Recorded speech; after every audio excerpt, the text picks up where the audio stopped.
President Trump supporter Dr. Ashley Ansara supports those travel restrictions, and Hassan Shibly with the Council on American-Islamic Relations. He does not, and both of them are joining us this morning to talk about the pros and cons of what we anticipate to be the new executive order. Gentlemen, both thank you for being here. Thank you very much. Good morning. Good morning.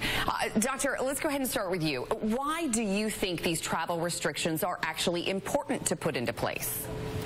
We have to. We, in this country and Europe, we have suffered many casualties and many terrorist attacks. In the last year alone, over 40 attacks global-wide from the Islamic terrorist or the Islamists. Therefore, we have to protect the United States. I mean, we must do that, and that's one of the promise that President Trump told the voters during his time of election. Hassan, does it surprise you to hear another Muslim American having very different views on this travel ban than yourself? Yeah, I mean, look, this ban did not make us any safer. It was an international embarrassment.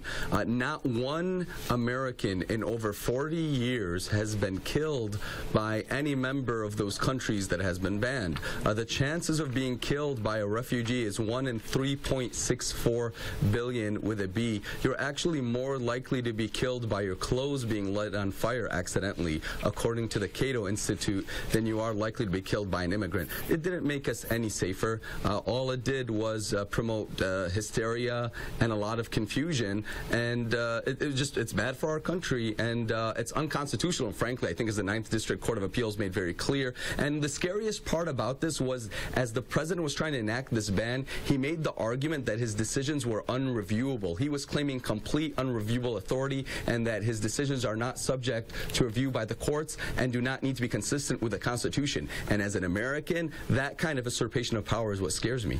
Well, here's what I find interesting, and let's just kind of go through some of the recent terror attacks that have taken place in the United States. Going back to 9/11, we know that most of the hijackers were of Saudi Arabian descent. We know that Omar Mateen had ties to Afghanistan, and we know that the San Bernardino shooters had tied to Pakistan. However, none of those countries are on the list. Doctor, why do you think that is? Why are we targeting these 7 countries, in particular Iran, Iraq, Syria, Somalia, Yemen, Sudan, and Libya, and yet we know these attackers have come from these other countries, Afghanistan, Pakistan, and Saudi Arabia, and those countries are not on the list? Well, those 7 countries, they really don't have a system. They don't have a government.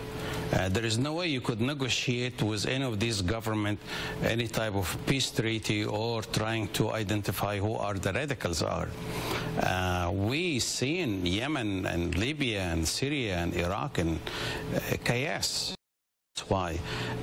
In case of Turkey, Pakistan, Egypt, and so on, there is a government that you can reach out to it and you can negotiate with them. So I am very much support Mr. Trump and the 7 countries. It is interesting, Hassan, when you look at that list, is that what you're referring to as sort of like why certain countries are on there? And do you agree with Dr. Ashley that it's simply because the governments of those other countries are willing to speak to the United States and to negotiate and talk, and the other ones do not? No, I don't think that's the case. I think what those countries have in common is that none of them have a business interest with the Trump family. Otherwise, as I mentioned earlier, there hasn't been one American killed in a fatal terrorist attack by a citizen of those countries.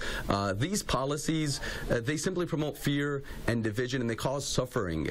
Earlier this month and last month, we witnessed thousands of lives disturbed. We witnessed American citizen children being held with their green card holder parents for over 20 hours at airports without food, without drink. They've been subject to extremely harsh conditions, and it made us look like an intolerant country, and ultimately didn't make us any safer. Look, we all want our country to be safe, and that's why, as it is already, even before Trump came to power, the vetting procedure for refugees, for example, was extremely rigorous, and that's why it takes over 24 months often for somebody to be approved to come to the United States as a refugee.